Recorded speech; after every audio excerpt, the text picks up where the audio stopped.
নমস্কার বন্ধুরা, রিশ্রী কিচেনে তোমাদের সবাইকে স্বাগত। আজকে আমি চিংড়ি মাছ দিয়ে একটা রেসিপি তৈরি করব, আর এটা কিন্তু মালাইকারি তো আমরা খেয়েই থাকি। তো এইভাবে একবার বানিয়ে দেখো, এই রেসিপিটাও কিন্তু দুর্দান্ত হয়। এই রেসিপিটার জন্য আমি এখানে 250 গ্রাম চিংড়ি মাছ নিয়েছি। চিংড়ি মাছের সাইজটা একটু বড় বড়। তো এখানে আমি সর্ষের তেল দিয়ে দিয়েছি, তেলটা গরম হয়ে গেছিলো।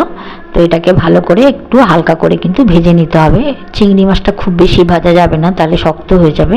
মোটামুটি এইভাবে একটুখানি ভেজে নিলে কিন্তু তৈরি হয়ে গেল চিংড়ি মাছ ভাজা। তো আমি এটাকে রেখে দিচ্ছি বাটিতে তুলে। এবারে এর জন্য আমি কয়েকটা পেস্ট বানিয়ে নিতে হবে। প্রথমে আমি দেখো সর্ষে, পোস্ত, সঙ্গে দিয়ে দেবো কাজু বাদাম আর 2 চামচ টক দই দিয়ে একটা পেস্ট বানাবো। টক দইটা দিলে কিন্তু খেতে ভালো হয়, তো এই জন্য টক দইটা দিয়েছি। এটার সঙ্গে দেখো একটা পেস্ট কিন্তু আমি তৈরি করে নিলাম। এবারে সেকেন্ড আর একটা পেস্ট কিন্তু আমাকে বানিয়ে নিতে হবে। এটাকে রেখে দিয়ে আমি আর একটা পেস্ট বানিয়ে নিচ্ছি।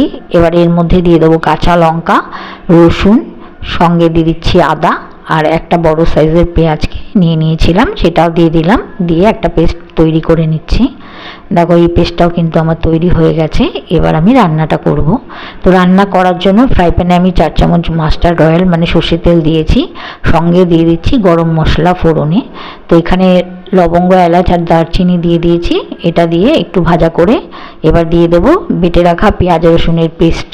এটাকে খুব ভালো করে কিন্তু বন্ধুরা একটু ভেজে নিতে হবে, কারণ পেঁয়াজের মধ্যে যে ময়েশ্চার থাকে আর সঙ্গে এই যে কাঁচা একটা গন্ধ হয় রসুন, আদা, পেঁয়াজের, তো সেটা যেন চলে যায়, সেই জন্যই বেশ কিছুক্ষণ কিন্তু এটাকে ভেজে নিতে হবে।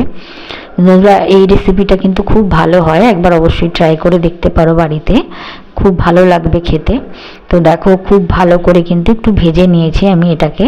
আর এর মধ্যে এবার দিয়ে দেবো যে আর একটা পেস্ট তৈরি করেছিলাম কাজু বাদাম, পোস্ত, সর্ষের, সেটাও দিয়ে দিলাম। দিয়ে এটাকে কিছুক্ষণ কষিয়ে নেব। এটাকেও ভালো করে কিছুক্ষণ কষিয়ে নিয়ে এর মধ্যে দিয়ে দেবো এবার পরিমাণ মতো লবণ, আর সঙ্গে দিয়ে দেবো পরিমাণ মতো হলুদ। এটা দিয়ে কিছুক্ষণ নাড়াচাড়া করে একটুখানি ভেজে নেব। চিংড়ি মাছ তো বাঙালিদের ভীষণই প্রিয়, যেভাবেই রাঁধো খুব টেস্ট লাগে খেতে। দেখো এখানে আমি ধনে গুঁড়ো দিয়ে দিলাম, সঙ্গে দিয়ে দিচ্ছি 1.5 চামচ চিনি।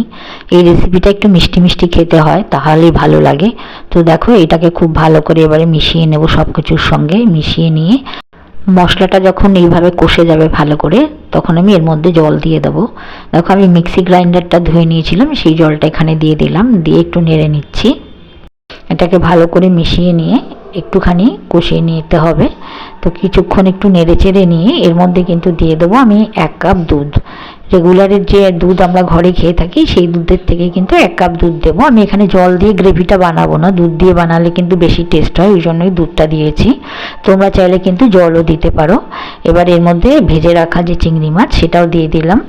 দিয়ে একটু ভালো করে নেড়ে চেড়ে দেখো এইভাবে যখন হালকা ফুটে উঠবে তখন কিন্তু আমি একটা ঢাকা দিয়ে দেবো।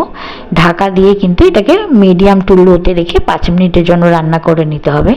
দেখো 5 মিনিট আমি এখানে রান্না করে নিয়েছিলাম। আমার মোটামুটি কিন্তু হয়ে গেছে। গ্রেভিটাও দেখো বেশ গাঢ় হয়ে গেছে।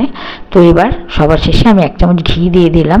তোমরা চাইলে কিন্তু এখানে একটু গরম মশলার ব্যবহারও করতে পারো, আমি এখানে গরম মশলাটা দিইনি।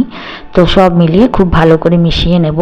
তো দেখো এটা কিন্তু আমাদের তৈরি হয়ে গেল এই সুন্দর একটা রেসিপি। এটা কিন্তু একবার অবশ্যই ট্রাই করে দেখো, খেতে খুব ভালো হয়। আমি এটাকে বেড়ে নেব এবার। তো বন্ধুরা দেখতে পাচ্ছ কত সুন্দর হয়েছে। এটা কিন্তু ভাত, রুটি, পোলাও সব কিছুর সঙ্গে খুব ভালো লাগবে এই রেসিপিটা। তো যদি ভালো লাগে রেসিপিটা, অবশ্যই আমার রেসিপিটাকে লাইক করো আর চ্যানেলটাকে সাবস্ক্রাইব করবার অনুরোধ রাখছি। আবার নতুন একটা রেসিপি নিয়ে দেখা হবে আগামী পর্বে। আজকের মতো বিদায় নিচ্ছি, ভালো থেকো, নমস্কার।